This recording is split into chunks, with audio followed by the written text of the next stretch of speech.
What's up, folks? Justin Khanna here. I'm gonna get hypothetical on you for a second. Say you've been paying attention to all of this information that I've just been spurting out onto the internet. You've watched all the videos, you've listened to the podcast, you've sent all those emails, you've upgraded your setup, you went for your stage, and you were nervous, but you killed it. And they offered you a job. Congratulations. But that first day is fast approaching. It's not just a one-off thing anymore. You're about to be on the payroll. You're about to clock in at that new restaurant. And how do you navigate that first day at a new job? I don't know about you folks, but I wouldn't be caught dead on that first day without one of these.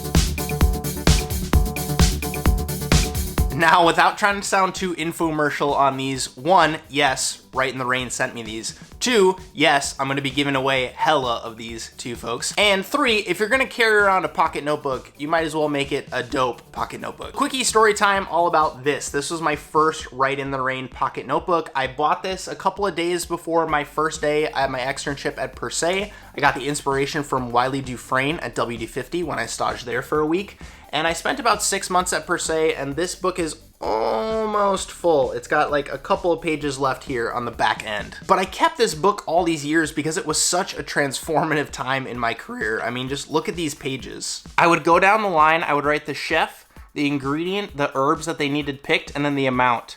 So if you add all these numbers up, it ends up counting to be like 2,000 plus microgreens every single day. And I would have to count it out, right? So this is parsley, 220, mizuna, 30, chive tips, 100. Put them all in ice water, spin them, put them into delis with seafolds, label them, and then make a kit of them. And then right before service, I would go around and drop them off on all the stations. So all the stations basically had their herbs picked for them when service started. And up here on the first page, I have like the juicing yield ratios. So like for 2 delis of grapefruit, I need 4 grapefruits. And for 2 delis of lemon juice, I need 25 lemons. Flash forward to now, looking at my analytics, Amazon lets me see the items that you folks most frequently purchase when you're so kind enough to purchase through my affiliate links. And a Right in the Rain notebook is by far one of the highest ordered items. I hope you folks are enjoying them. This video might also serve as a primer on helping you get the most out of that notebook. So it's your first day on the job. Chances are you're probably starting somewhere on the lower end of that totem pole. You're probably gonna get paired up with someone and they're either gonna give you a prep list or have you prep out a recipe or even clean.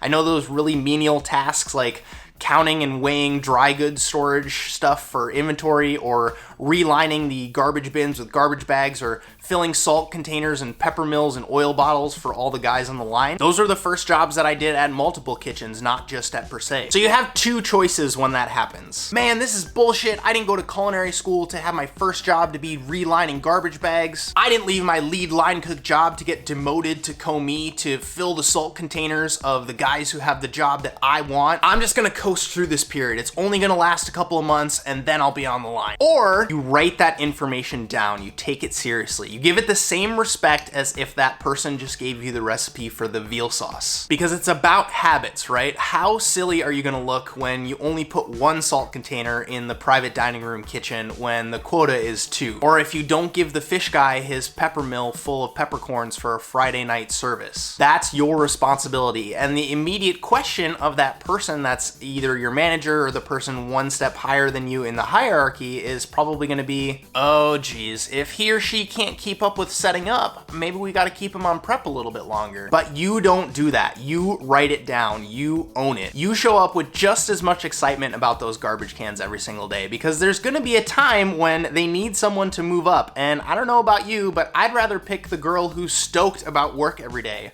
or the guy who's always giving garnish station banging mise en place rather than the person who's just mailing it in every day. Remember back in the beginning of this video, I was setting the stage for that first day at the restaurant. Did your heart start beating a little bit faster? It's not uncommon. There's this book called Thinking Fast and Slow, and it talks about that when we're in high pressure situations, when the adrenaline's flowing and the pressure's on, our memory suffers and we forget the basics. It might seem like the silliest thing in the world that I wrote down 6 service salts here in my notebook. Like, dude, there's 6 stations in the kitchen. I can remember to do 6 salts. But all of a sudden, someone's giving you a recipe for pasta farce and giving you those juicing yield ratios and telling you that we cook XYZ ingredient at this temperature for this many minutes. And at the end of the day, you're like, was there 5 stations or 7 stations? Write it down. You can always commit it to memory or digitize it in your phone later, but you don't want to come back on day 2 and ask them about something that they literally just told you on day 1,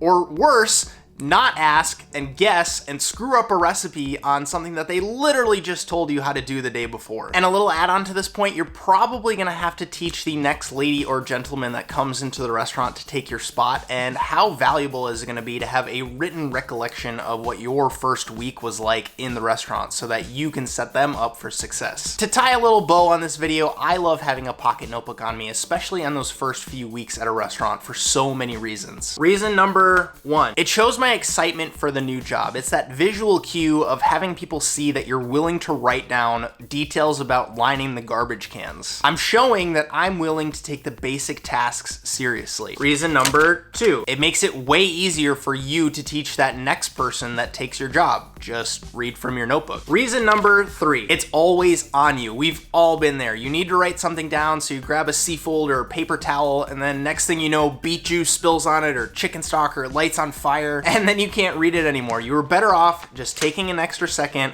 writing it down once in your dedicated notebook and keeping it safe in your pocket. Why write in the rain though? I've had my fair share of these basic pocket notebooks. They're great, they do their job effectively, but I had a moment where I had my notebook stored in my chef coat pocket and I was doing dishes over a full dish sink and the notebook fell out. None of it was transcribed, none of it was digitized, none of it was backed up, and I lost all of that information. And then when I saw these exist, though paper is waterproof, I got one and I never looked back. Disclaimer, I was made aware that the Pilot pens that I recommended in my past video do not work on these notebooks.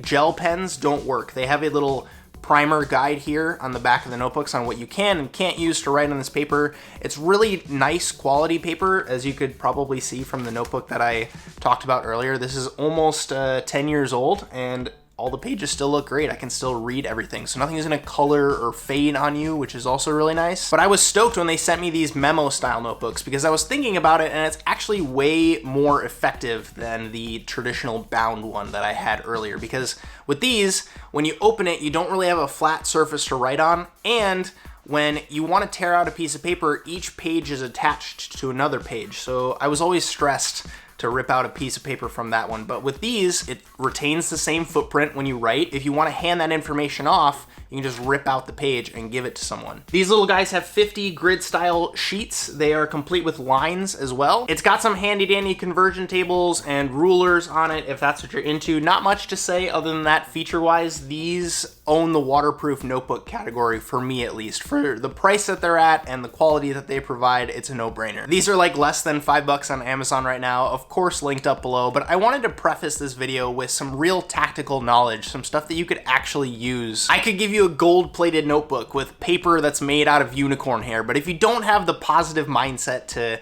ask those questions, to show your eagerness, to be critical, no piece of gear is going to progress your career. Write in the Rain also sent me these. They make spill-proof recipe cards. So you can write on both sides. It's waterproof just like their other paper. You can fold them in half and either stand them up or use it as a smaller footprint. You folks know I'm all about living that digital recipe life right now, but I will be including this with the... Speaking of giveaway, yes, I have 6 of these that I'm going to give away. And on top of it, 3 of you are gonna get a double pack. So you're gonna get one of these and one of these together. As per usual, get some color on that like button, subscribe if you aren't already, and comment down below where your first job was. Mine was at this little world bistro in Wisconsin called Sana.